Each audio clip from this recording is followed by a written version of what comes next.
논술은 공식이다.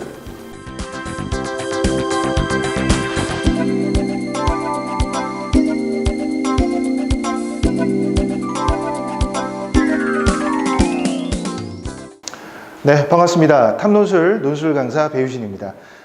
오늘 이렇게 서강대 2018학년도 기출문제를 가지고 조금 부담 없이 여러분들에게 서강대 문제 유형에 대해서 설명을 드리는 시간을 가지도록 하겠습니다.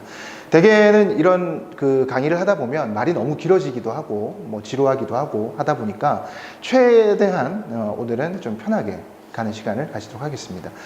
서강대 논술에 대해서 여러분들 어떻게 생각을 하십니까? 대개 제가 현장에서 학생들 얘기를 들어보면 성균관대는 똑같이 어려움에도 불구하고 동일한 출제 패턴을 고수하고 있잖아요. 그러니까 유형은 큰 틀에서의 변화를 주지 않은 채로 문제를 출제하다 보니까 성균관대는 그래도 좀 대비를 해볼 만하다 이런 생각들을 많이 하는데, 서강대는 아시다시피 매년 문제 유형이 많이 변하고 있습니다. 물론 큰 틀에서는 A에 근거해서 B를 설명하거나 또는 이 문제 상황에 대해서 유추적으로 해석을 요구하는 그런 문제를 출제하고 있긴 합니다만은, 기본적으로 논제가 빽빽하게 요구하는 정보들이 굉장히 많고 그걸 여러분들이 이제 하나하나 다 수렴을 하다 보면 상당히 좀 쉽지 않다. 게다가 또 이제 100분 동안, 그죠? 이제 100분이라는 길지 않은 1시간 40분 동안에 두 문제를 풀어야 되죠. 800자에서 1000자라고 하지만은 이 논제가 요구하는 요구 조건들이 굉장히 많기 때문에 그걸 다 충족하다 보면 사실 800자 안에 답안을 쓴다는 것은 쉽지가 않을 겁니다. 그러다 보니까 실질적으로 100분 안에 1000자짜리 두 문제를 풀어야 되는, 그리고 또 제시문 간의 정합도라고 해야 될까요? 그런 느낌도 표면적으로 봤을 때는 좀 드러나지 않는 그런 것들이 성균관대와 다른 서강대만의 어떤 특징이라고 볼 수가 있을 것 같습니다. 자, 그래서 이번 시간에 여러분들이 좀 부담 없이 따라와 주시면은 서강대 문제 어떻게 접근해야 되고 어떻게 풀어야 되는지에 대해서 제가 좀 재밌게 설명을 해드리도록 하겠습니다. 한번 논제부터 확인을 해볼까요, 여러분들? 지금 보시면은 가에서 다의 논지를 기술하고, 자, 이를 바탕으로 라에서 바를 분석하시오, 이런 얘기를 하고 있습니다. 자, 일단은 큰 틀에서 봤을 때 가나다에 근거해서 라, 마, 바를 설명하는 그런 어떤 형태라고 볼 수가 있겠네요. 참고로 이제 논술에서 가장 대표적인 문제 유형을 꼽아봐라 그러면 연세대나 경희대로 대표가 되는 비교 유형이 있습니다. 그죠? A와 B를 비교하시오. 즉, 두 대상의 공통점과 차이점을 얘기하는 그런 어떤 비교 유형이 있는가 하면, 또 한편으로 그 양대 산맥에 해당되는 유형이 바로 A에 근거해서 B를 설명하시오 라는 어떤 근거하여 유형이라고 볼 수가 있는데, 비교 유형의 난이도를 올리는 방법은, 그러니까 쉽게 얘기해서 교수님들이 채점을 하실 때 천편일률적인 답안보다는 좀 더 창의적이고 조금 더 입체적인 어떤 정답을 요구하고자 할 때 보통 많이 쓰시는 방법 중에 하나가 3자 비교입니다. 그러니까 비교의 제시문들을 여러 개를 가지고 와서 꼭 둘만 가지고 비교를 요구하는 게 아니라 3가지 제시문 이상을 가지고 와서 그들 간의 이항 대립적 기준을 2개 이상 추출을 해서 서로 간에 입체적으로 비교와 공통점과 차이점을 요구하는 게 소위 비교의 고난이도 전략이라면, 보시다시피 서강대가 취하고 있는 유형은 근거 유형 중에서도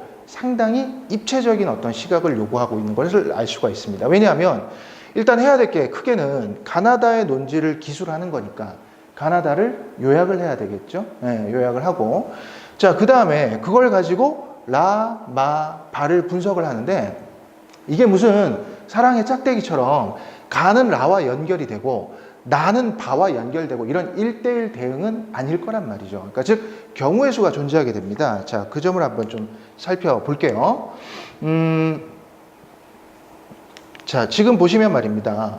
즉 A에 근거해서 D, E, F를 분석하거나, 또는 A, B 둘을 가지고 와서 D, E, F를 분석하거나, 또는 3가지 근거를 모두 가지고 와서 분석하는, 즉 앞으로 돌아가서 라를 분석할 때 단지 제시문 가 하나만 가지고 분석을 할 수도 있겠죠. 물론 그럴 수도 있습니다.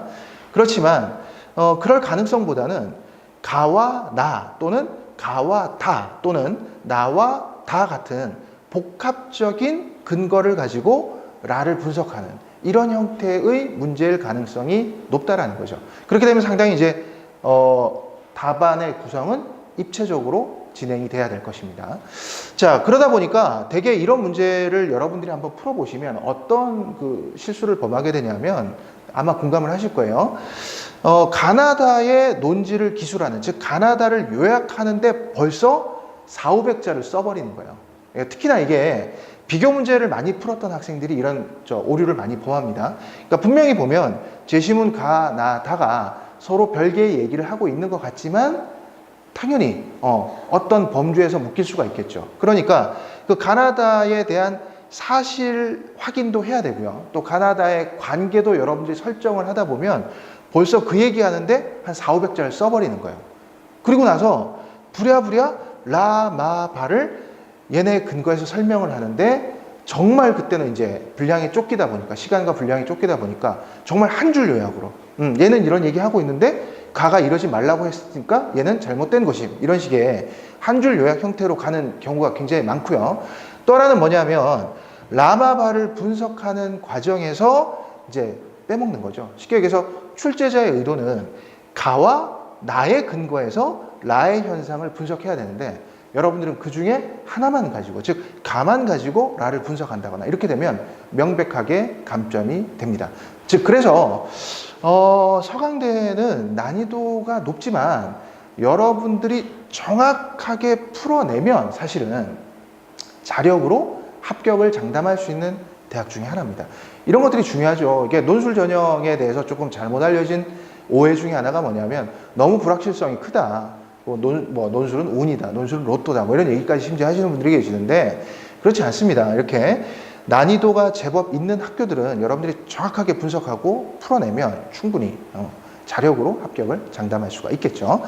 자, 그러기 위해서는 뭐니 해도 제시문 간의 관계를 좀 잘 보셔야 될 것 같아요. 왜냐하면 도대체 누구를 가지고 누구를 비판하거나 분석을 해야 되는지를 보려면 결국 제시문 간의 정합도가 필요하겠죠. 그 다음 또 하나 여러분들이 이제 빼놓으면 안 되는 것이, 잊어서는 안 될 것이 뭐냐면 앞서 가나다의 논지를 기술하실 때 최대한 이 내용을 정확하지만, 팩트에 근거해서 정확하지만 짧게 끊고 가시는 게 중요합니다. 제 개인적으로 추천드리는 분량은 가나다의 논지는 거의 250자 내외로 정리를 하실 필요가 있다고 봐요. 그러면 이제 여러분들이 이런 생각을 할 거예요. 그러면 정말 가나다를 한 문장, 한 문장, 한 문장 이렇게 요약하게 될 텐데 가는 뭐에 대해서 얘기하고 있다? 나는 뭐에 대해서 얘기하고 있다? 다는 뭐에 대해서 얘기하고 있다? 이렇게만 쓰는 건 너무 좀 위험하거나 성의 없지 않나요? 라고 생각할 수도 있는데 여러분들, 자, 물론 기계적으로 가, 나, 다를 순서대로 서술하는 것도 뭐 괜찮지만요, 가나다를 잘 보시면 이 중에도 충분히 어떤 논리적인 연관성이 존재합니다. 따라서 꼭 순서를 가나다의 순서를 쓴다기보다는 한 줄 요약을 하시더라도 이를테면 가와 유사한 성향 또는 가와 어느 정도 연관성이 있는 제시문 순서대로 가시는 게 좋을 것 같습니다. 즉 가와 다가 유사한 얘기를 하고 있다면 가와 다를 먼저 얘기하시고, 자, 그 다음에 그들과 나의 관계를 설명을 한다거나, 무슨 말인지 아시겠죠? 또는 뭐 나와 다가 유사한 얘기를 하고 있고, 자, 그렇다면 이제 나다를 먼저 얘기하시고 그에 대해서 가는 어떤 관계를 취하고 있는지, 이런 식으로 조금 여러분들이 비록 한 문장 요약이라고 하더라도 유기적인 느낌을 최대한 좀 살릴 수 있다면 뭐 유리할 수 있지 않을까라는 생각이 듭니다. 자, 그러면 제시문으로 한번 들어가 볼게요.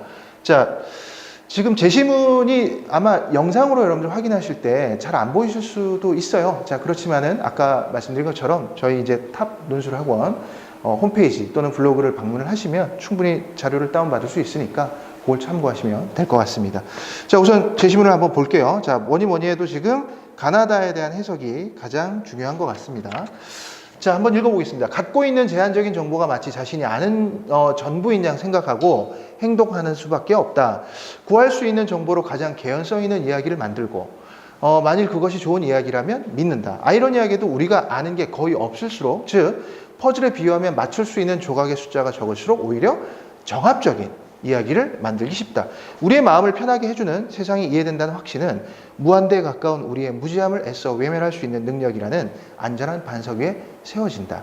자, 대부분 이제 학생들이 생각하시는 게 제시문이 이렇게 짧으면 뭐 긴 제시문을 출제하는 학교에 비해서는 난이도가 쉬울 거야 라고 생각할 수도 있는데 그렇지 않죠. 제시문이 짧으면 그만큼 여러분들이 이 안에서 뭔가 제시문 이면의 내용을, 즉 출제자의 의도를 짚어내기가 사실은 좀 더 어렵습니다. 그래서 서강대는 기본적으로 제시문의 출처를 이렇게 달아줘요. 이것이 어느 정도는 이것과의 상호 작용을 통해서 이게 말하고자 하는 주제가 무엇인지 좀 읽어내 달라라는 것인데, 그렇기 때문에 사실 서강대는 정말 그 시험에 임박해서 파이널 그 몇 주간의 기간 동안에 서강대를 정리하겠다라는 건 조금 위험한 생각이고요. 여유가 되고 시간이 되신다면 미리 좀 와서 제시문에 대한 분석, 또 저희 이제 탐론술학원에 오시면 원장님께서 출제가 가능한 제시문들을 적중을 시켜주시기 때문에 미리 좀 준비를 하는 게 어떨까라는 생각도 듭니다. 일단은 공부를 좀 하신 학생이라면, 또는 윤리교과서를 좀 읽은 학생이라면 데니얼 카네만이 얼마나 유명하신 분인지는 알고 계실 거예요. 그죠? 데니얼 카네만은 말 그대로 인간은 합리적이다 라고 하는 주류 경제학의 관점을 뒤집었던 행동 경제학자 중에 한 사람입니다.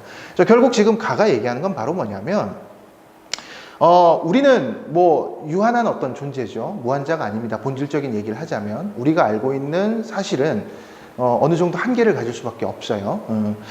그러다 보니까 사실 우리 뭐 과학의 진보라고 하는 것도, 즉 과학에서의 어떤 패러다임이라고 하는 것도 몰랐던 사실에 대해서 우리 인식의 어떤 지평이 점점 넓어지는 과정 아니었습니까? 그러다 보니까 인간은 뭔가 제한적으로 알 수밖에 없어요. 근데 그 안에서 스스로를 납득하기 위해서 그런 제한적인 정보들을 가지고 어떻게 해서든 짜맞춰서 본인이 이해하고 납득하려고 한다는 거죠. 즉 이건 뭐냐면 우리의 인지 과정이라고 하는 것은 어느 쪽으로든 간에 편향될 수밖에 없다. 그런 얘기를 지금 하고 있습니다. 자, 그 다음 제시문으로 한번 넘어가 보겠습니다. 자, 외부에서 정보를 받아들이는 것은 도저히 피할 수 없는 일이다. 그러나 그때 이것은 원래 나의 생각이야 라고 믿으며 의사결정을 하는 것과 자, 이런 거 뭐죠? 무비판적인 생각입니다. 그죠? 이것은 외부에서 주어진 어쩌면 편향된 정보라고 의식한 다음에 의사결정을 하는 것은 매우 큰 차이가 있다. 자, 그러면 후자는 뭐가 되겠습니까? 뭔가 비판적 사고겠죠. 나 자신을 한번 의심해 보는 거죠. 자, 자유라는 것을 지극히 단순히 생각하면 나 자신의 의사로 결정하고 행동할 수 있는 것이라고 말할 수 있다. 그러나 조금 깊게 파고들면 그 의사 자체가 진정으로 자신이 자유롭게 선택한 것이냐는 의문을 던질 수 있다. 아마 이 영상을 보고 계신 여러분들 대부분 한국 사람이니까 김치를 즐겨 드실 겁니다. 근데 제가 묻고 싶어요. 제가 현장에서 많은 학생들에게 네가 가장 좋아하는 반찬이 뭐야? 이렇게 물어보면 대개는 김치찌개, 김치찜, 김치가 들어간 요리들을 많이 얘기를 합니다. 자, 그런데 우리 한국의 김치에는 말이죠, 마늘도 들어가고 매운 고춧가루도 들어갑니다. 당연히 영유아기에 어떤 미각이 아직 발달하지 않은 어린아이가 이런 매운 자극적인 김치를 먹는다는 것은 불가능하죠. 그러니까 그건 뭘 얘기하냐면 여러분들이 지금 나는 김치가 좋아 라고, 나는 김치가 들어간 음식이 좋아 라고 얘기하시겠지만 그건 결국 여러분들의 자유의사가 아니라 누군가에 의해 강요가 되었다는 겁니다. 바로 누굴까요? 당연히 여러분들 어렸을 때 어머님이겠죠. 이렇게 여러분들이 울 것 같은 표정으로 이렇게 김치를 보고 있으면 어머니가 김치를 물에 씻어서 자, 이거 먹으면 안아줄게 라는 어떤 표정으로 여러분들을 지켜보고 있었을 겁니다. 잘 기억해 보시기 바랍니다. 자, 이런 식으로 우리는 사실 내가 자유롭게 결정하고 내가 선택하고 나는 굉장히 자유로운 삶을 살고 있다고 생각할지 모르겠지만 사실 우리는 누군가가 만들어 놓은 선택지 안에서 선택하는, 즉 주관식이 아닌 객관식의 인생을 살고 있다.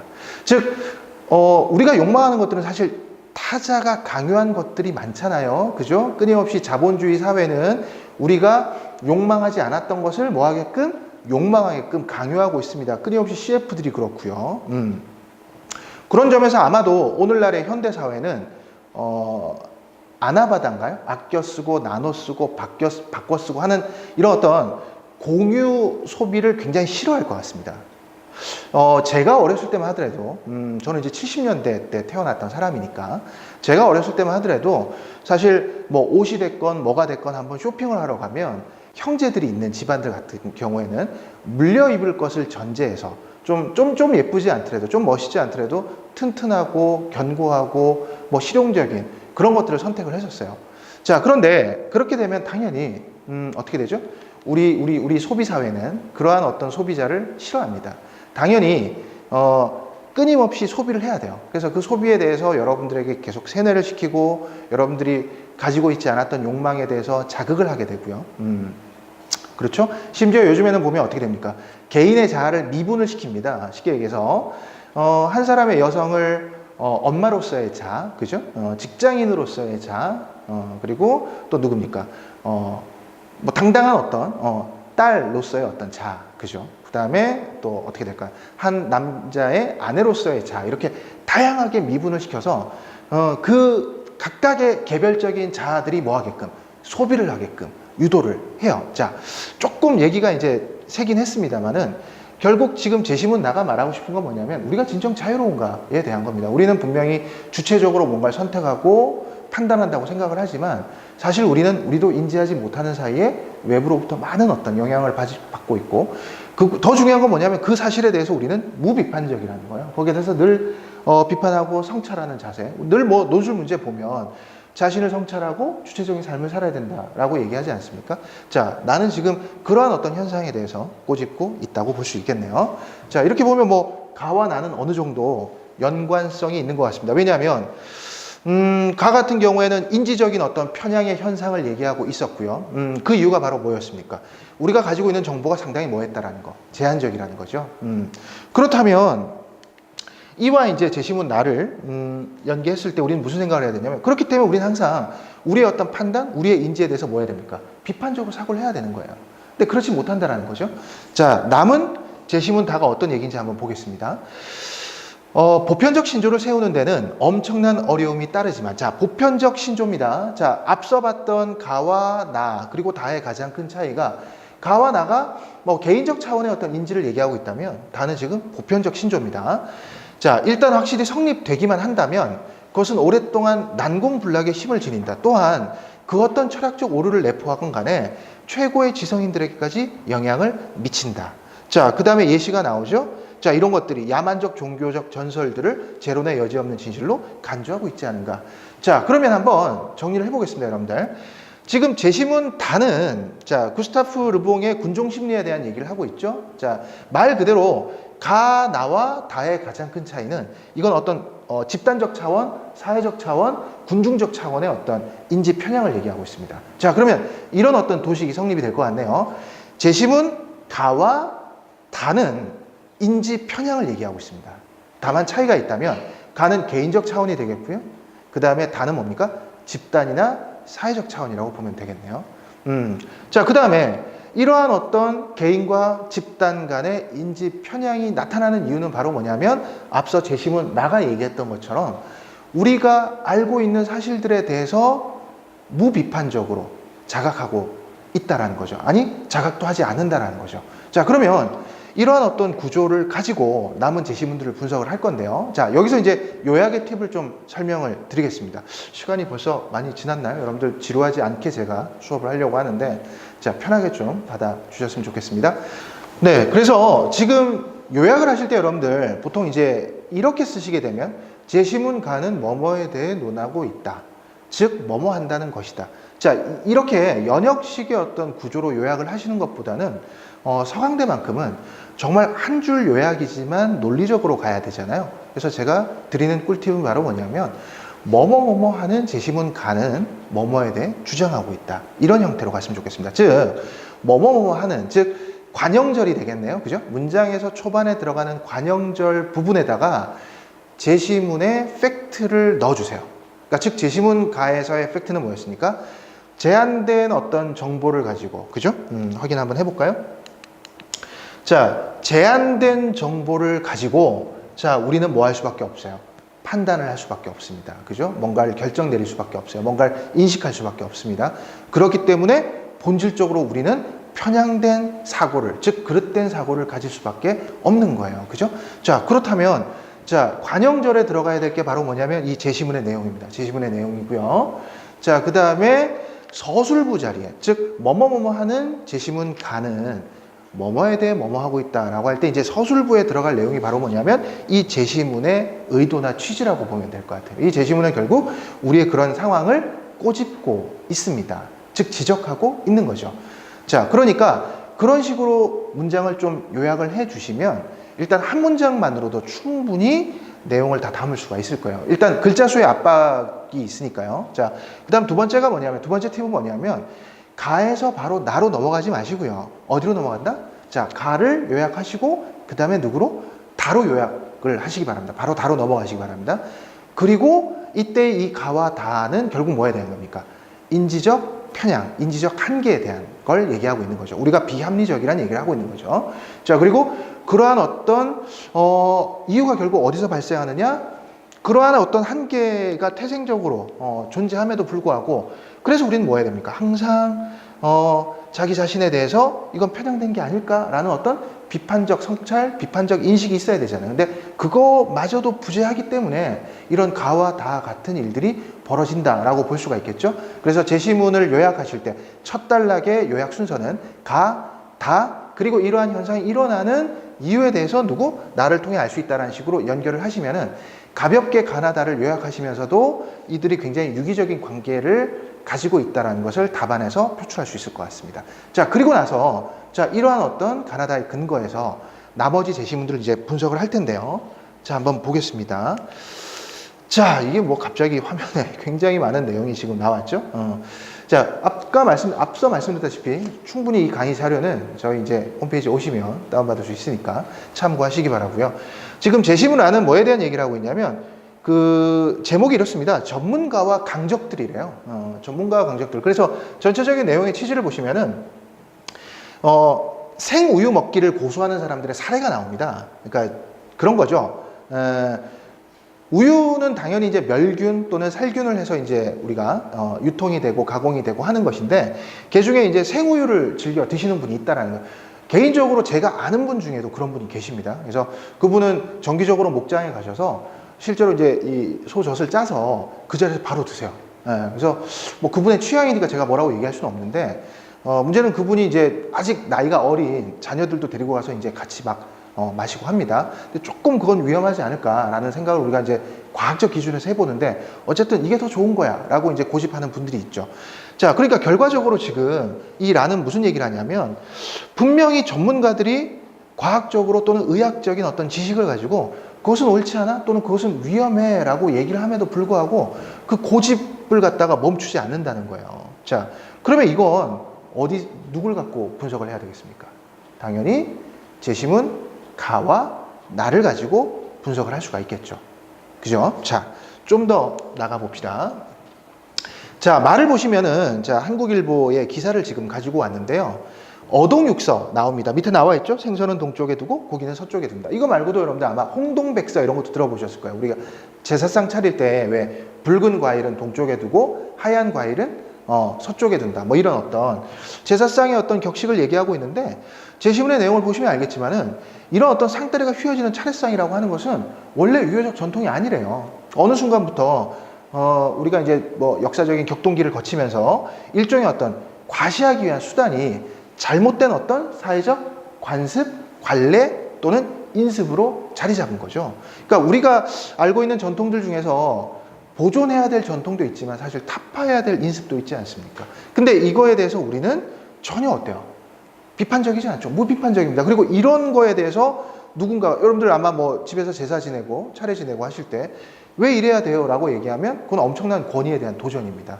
그렇기 때문에 이렇게 완전히 어떤 도그마적인 어떤 사고방식이 한 사회를 지배하는 통념의 사례로서 지금 제사상, 차례상을 지금 들고 왔습니다. 자, 그럼 이건 당연히 개인적 차원이 아니라 사회적이고 집단적인 차원의 비합리성을 얘기하고 있으니까 당연히 누구를 가지고? 제시문 다와 나를 가지고 설명을 해야 되겠죠. 즉 이러한 어떤 아무런 이유 없이 이런 것들이 쭉 펼쳐지고 있다라는 것은 다의 관점에서 설명하면 되실 것 같고요. 자, 그거에 대해서 우린 단 한 번도 뭐 하지 않습니까? 이것이 뭐 잘못된 게 아닐까, 왜 이럴까에 대한 어떤 합리적인 비판을 하지 않는다는 점에서는 나를 가지고 설명을 할 수 있을 것 같습니다. 자, 마지막 제시문은 이제 문학 교과서에 있는 작품이 나왔죠. 문정희 시인의 시로 제가 알고 있는데, 자, 한번 볼까요? 자, 부엌에서는 언제나 술 개는 냄새가 나요. 한 여자의 젊음이 사가가는 냄새. 딱 여기까지만 봐도 여러분들 느낌이 오실 겁니다. 바로 가부장적인 어떤 질서 속에서 여성들이 억압받고 일방적으로 희생당하는 내용을 지금 얘기하고 있어요. 그죠? 자, 이 부분 한번 볼까요, 여러분들? 자, 뭐라고 돼 있어요? 세상이 열린 이래 똑같은 하늘 아래 선 두 사람 중에, 여기서 이 두 사람은 바로 뭡니까? 한 사람은 큰 방에서 소리치고 한 사람은 종신계약, 동침계약자 외눈박이 한여랍니다. 자, 이 두 사람이란 결국 부부를 얘기하는 것이겠죠. 한 사람은 바로 남성을 대변하고 한 사람은 여성을 대변합니다. 자, 그런데 평등함에도 불구하고 똑같은 하늘 아래 선 두 사람이잖아요. 그러니까 평등함에도 불구하고 남성은 이런 어떤 권위와 이런 걸 누리는 데 반해서 여성만 그야말로 독박을 지금 하고 있는 거죠.